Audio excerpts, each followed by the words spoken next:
بسم اللہ الرحمن الرحیم۔ حضرت اسماعیل اللہ کے مقرب بندے تھے۔ ان کی قوم نے ان پر بے شمار ظلم کیے۔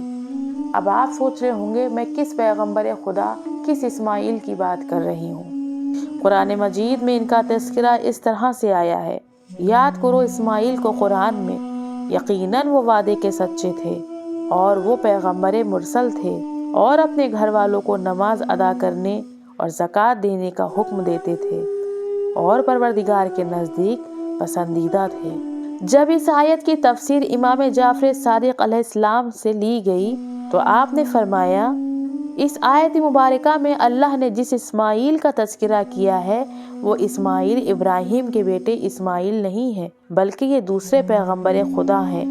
ان کا نام بھی پیغمبر خدا حضرت اسماعیل کی طرح اسماعیل ہی ہے۔ جس پیغمبر خدا حضرت اسماعیل کا تذکرہ ہم آپ کے سامنے کرنے جا رہے ہیں وہ جناب حزقیل نبی کے بیٹے تھے۔ ان کو اللہ نے صادق الوعد کے لقب سے نوازا تھا، اور آپ کے لقب میں ہی آپ کی زندگی کا دلچسپ واقعہ چھپا ہوا ہے۔ بنی اسرائیل کے درمیان ایک بہت بڑا عبادت گزار شخص تھا۔ وہ اس وقت کے بادشاہ سے سفارش کر کے مومنین کی حاجت روائی کا کام بھی کرتا تھا۔ اسی عابد شخص کی ملاقات حضرت اسماعیل بن حزقیل سے ہوئی۔ کسی مدعے پر کچھ بات ہوئی۔ اس عابد شخص نے حضرت اسماعیل پیغمبر سے کہا، آپ یہیں رہیں، میں بادشاہ سے ملاقات کر کے آپ کے پاس واپس آتا ہوں، تب تک آپ میرا انتظار کیجیے اور یہاں سے ہرگز نہ جائیے گا، میں آپ سے واپس یہیں آ کر ملوں گا۔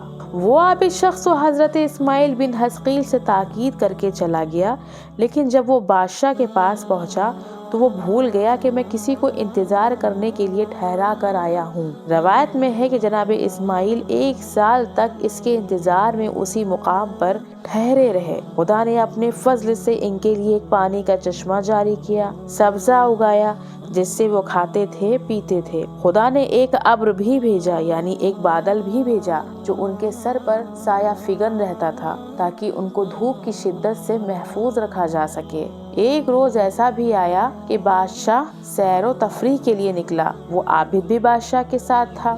اب جو عابد کی نگاہ جناب اسماعیل بن حزقیل پر پڑی تو حیرانی سے پوچھا، آپ اب تک نہیں گئے؟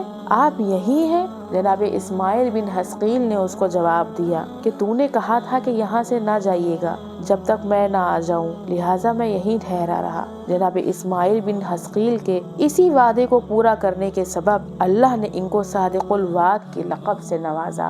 اس کے بعد یہ واقعہ اور بھی دلچسپ ہو جاتا ہے۔ بادشاہ نے دخل دے دیا۔ بادشاہ نے ان دونوں کی بات کو سن کر کہا کہ اسماعیل بن حزقیل جھوٹ بول رہے ہیں، یہ 1 سال سے یہاں نہیں ٹھہرے ہوئے ہیں، میں کئی بار اس راستے سے گزرا ہوں لیکن میں نے تو ان کو کبھی نہیں دیکھا۔ حضرت اسماعیل بن حزقیل نے کہا، اگر تو جھوٹ بول رہا ہے تو خدا تجھ سے کوئی ایک بہترین نعمت جو تجھے دی ہے چھین لے گا۔ بس آپ نے جو ہی یہ کہا اس بادشاہ کے سارے دانت گر گئے۔ اب کیا تھا، بادشاہ گھبرا گیا اور جناب اسماعیل بن حزقیل کے سامنے گڑ گڑانے لگا، فریاد کرنے لگا کہ خدا بند کریم کی بارگاہ میں آپ دعا کریں کہ وہ میرے دانتوں کو واپس کر دے۔ جناب اسماعیل بن حزقیل کو اس پر رحم آیا۔ آپ نے اس بادشاہ سے کہا کہ ٹھیک ہے، میں تمہارے حق میں دعا کروں گا لیکن ابھی نہیں، سحر کا وقت آنے دو، میں صبح صادق کو تمہارے حق میں دعا کروں گا تاکہ اللہ تمہارے دانتوں کو واپس کر دے۔